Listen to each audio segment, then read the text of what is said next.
What's up, everybody? This is Adam, aka Cali Coaster, aka PunkVid619, aka PunkVid Music on the YouTubes. Back at you with another video discussing a recent addition and change to the Disneyland Resort in California at Disneyland Park. This is going to be focusing on probably one of the most controversial and divisive decisions Disney ever made since they decided to bastardize the People Mover and try to put a thrill attraction on the tracks, making what used to be the People Mover no longer a viable piece of Disney history that may or may not stay with the park much longer. I don't want to get too much into that because I want to talk about what's currently going on, and we can probably do a video on the past attractions of Disney at some other time, which would be a fun one for me to do because I've been a huge Disneyland fan since I was, I don't know, like 4 or 5 when I first went there with my family back in the mid to late 80s.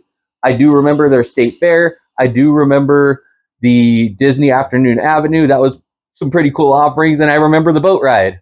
So yeah, I'd love to talk about that stuff too, but right now we are going to talk about what's new but old at the same time. I'm talking about Tiana's Bayou Adventure, formerly Splash Mountain.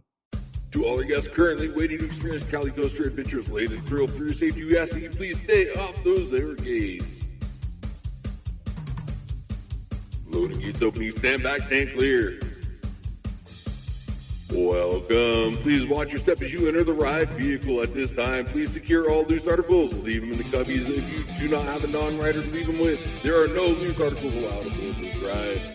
Once you're seated, go ahead and secure those restraints. Keep your head back. Sit upright. Hold on tight. Clear 1, clear 2, all clear. Dispatch, enjoy your ride.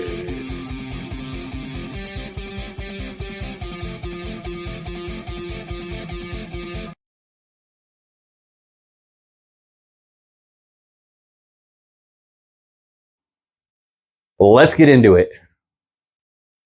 So in 1989, Disneyland built their 4th mountain inside the park, themed around the controversial stories from the movie Song of the South, featuring Brer Rabbit, Brer Fox, and Brer Bear, with some really cool elements.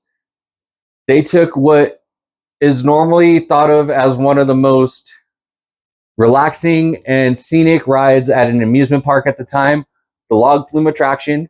They contracted with O.D. Hopkins to provide the ride system itself, and it wouldn't be Disney if they didn't throw a Disney spin on it. So not only did they put a story around it, they put it in and around a mountain setting, which was a very scenic, thrilling, exciting, an immersive attraction. It was probably the first major immersive attraction that I experienced at Disneyland. They already had previous experience creating stories and stuff with their Fantasyland dark rides and their coasters and stuff, but I felt like this one was their breakout attraction in terms of truly immersive storytelling, and that it invoked pretty much every sense. Pirates did a great job with that. So did the Haunted Mansion. So I do take it back. It wasn't the first, but it was the most modern immersive attraction in 15, 20 years that was built at the park. And it was one of the most exciting rides to open in Disneyland in the 80s.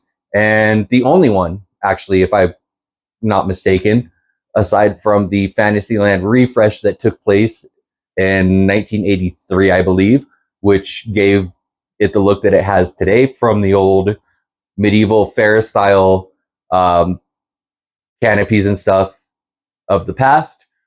But what was really cool about this attraction is there were so many twists and turns and so much going on. You really didn't know what was coming around the next bend. There were some surprising drops. some unexpected splashes of water, and some unforgettable music and characters. Now, the central theme was the famous song Zippity Doodah that is played or was played in after the splashdown finale when you entered back into the mountain facade and saw that riverboat. You know, all the characters were standing there singing Zippity Doodah as your boat floated back into the loading area. And they also created a new song specifically for that ride as the ride's main title song. Not the theme, because the theme was mainly Zippity Doodah, but this was the title song that kind of gave the story a little bit more flow, and it was played throughout the attraction. And it it is a very memorable song. It's a very catchy song, almost up there with Zippity Doodah. And I think that's one of the things that I'm going to miss the most was just that song, because it was just a fun, happy song, and it helped move your boat along through the ride and just helped create that additional layer of immersion that Disney parks are so famous for. But I've seen recent POVs of Tiana's Bayou Adventure, and I gotta say, from a design, engineering, and storytelling standpoint, if this attraction was built without Splash Mountain ever existing, I don't think it would have the same controversy that it has today. I feel that this is just as an immersive story, and it is more accessible because it's a story that revolves around a film that Disney put out more recently and does not have the controversy surrounding it that Song of the South did. And I don't want to get into the controversies behind that movie because I just saw it for the storytelling aspect. And, you know, Uncle Remus telling those stories, it was just kind of like a 20th century version of Aesop's Fables, basically. So I don't really see anything outside of that. I just enjoyed the stories. And I actually used to have a vinyl copy of the Song of the South soundtrack that I ended up ruining it because, you know, I was a little kid. I thought, you know, I'm going to be a DJ. My dad's got, you know, the turntable. He's got the needle. I'm going to yicky, yicky, yicky, you know. And my dad wasn't too pleased with that because it ended up ruining his needle. But anyway, that's just another memory that I have tied behind the story of Song of the South, which ties into Splash Mountain. So it's more the loss of the nostalgia of it than anything else, because I do feel that Tiana's Bayou Adventure does still tell a pretty immersive story. It's got great music. It's got fun characters. It's got recognizable characters, characters that people recognize more than the characters from Splash Mountain, because a lot of the characters that were used in Splash Mountain were repurposed from a previous attraction, America Sings, that used to operate in Tomorrowland. And they just felt that those characters kind of would help with the story for Splash Mountain, so they were included with it. And I don't see any reason why we can appreciate what Splash Mountain was and still enjoy what Tiana's Bayou Adventure is now in the same plot of land. I'm always going to remember it as Chickpin Hell and Brer Rabbit, Brer Bear, Brer Fox, but I acknowledge the fact that even Walt Disney would probably agree that it was time for that attraction to be retired and to bring in something new and fresh, because Walt Disney's idea when he built the park was to always keep it updated, always keep it fresh, always keep it new. And he promised that Disneyland would never be complete. It would continue to grow and change as long as there was imagination left in the world, which there is.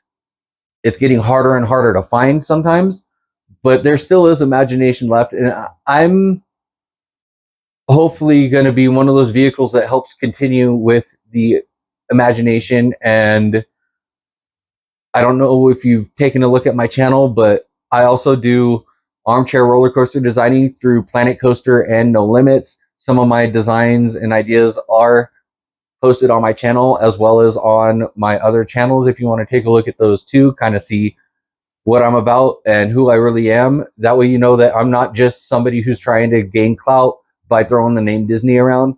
I've actually wanted to be a roller coaster designer and theme park designer. I went to school. It wasn't for me. I couldn't keep up with the classes and it just didn't happen. But through programs like Roller Coaster Tycoon, the entire series from the original that came out in 99 all the way through RCT3, I've been playing with those over the years, as well as, like I mentioned, No Limits, No Limits 2, Planet Coaster. I'm hoping to get Planet Coaster 2 soon, but I do want to update my computer system so it'll run a little bit better, because I heard that one causes a lot of lag if your system is more than like 30 days old, which I've been using the same laptop for almost 5 years. It's still a beast of a machine. It still does a lot. It's my main workhorse, but I do want to get something faster and more updated before I try to load Planet Coaster 2. Planet Coaster 1 still mostly works on my machine, so I'm sticking with that one for now. But anyway, so yeah, it's kind of in my blood. It's been my passion since, even when I was in elementary school, like second or third grade. My teacher that would ask, "What do you want to do?" "I want to build roller coasters." Well, 40 years later, that hasn't happened, but I'm still trying to find my way to be a part of that world. And hopefully someday some of my ideas get recognized and people want to work with me that are in the industry and kind of collaborate and see what we can come up with. Also on my channel, I've got a fully custom ride experience that I created in Planet Coaster, from the start of the queue through the exit of the ride. I created the soundtrack. I created safety spills. I created the entire layout. I designed the entire thing all myself. It was a passion project. It took quite a while, which is why I haven't gotten back into it quite yet, because I'm still kind of exhausted from that. It was a lot of work, but it was a lot of fun. I created the entire script for the entire ride. So yeah, go ahead, check that out too if you want to have a little bit of fun. You got about 15, 20 minutes.